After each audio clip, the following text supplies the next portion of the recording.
آج نیا سال شروع ہوا، آج تمہاری نیت آزمائی جا رہی ہے، یا تم خود کو بدلو گے یا ایک اور سال خود کو بہلاتے رہو گے۔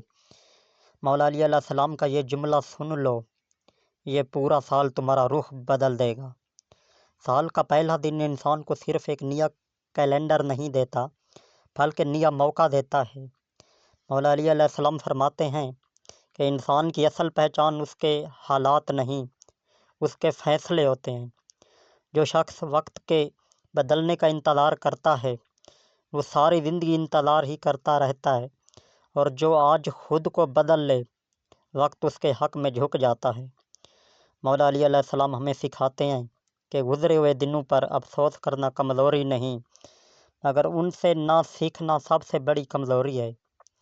نیا سال اسی لیے نہیں آتا کہ تم پرانے زخم گنواؤ، بلکہ اسی لیے آتا ہے کہ تم ان زخموں کو طاقت بنا سکو۔ اگر پچھلا سال مشکل تھا تو سمجھ لو اللہ تمہیں مضبوط بنا رہا تھا، نہ کہ کمزور۔ سال کے پہلے دن مولا علی علیہ السلام کا پیغام واضح ہے کہ ہمت وہ نہیں جو شور مچائے، ہمت وہ ہے جو خاموشی سے خود کو سنوار لے۔ جو شخص آج نظم و ضبط، صبر اور سچائی کو اپنا لے، وہ سال کے آخر میں خود پر فخر کرتا ہے۔ جو آج بہانے بناتا ہے وہ کل شکوے ہی کرتا رہتا ہے۔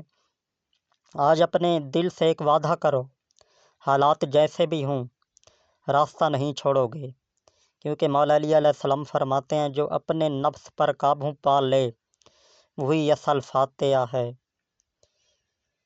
سال کا پہلا دن تمہیں یوں ہی کہنے آیا ہے، اٹھو، بدلو اور ثابت کر دو کہ تم وقت کے غلام نہیں، وقت تمہارا منتظر ہے۔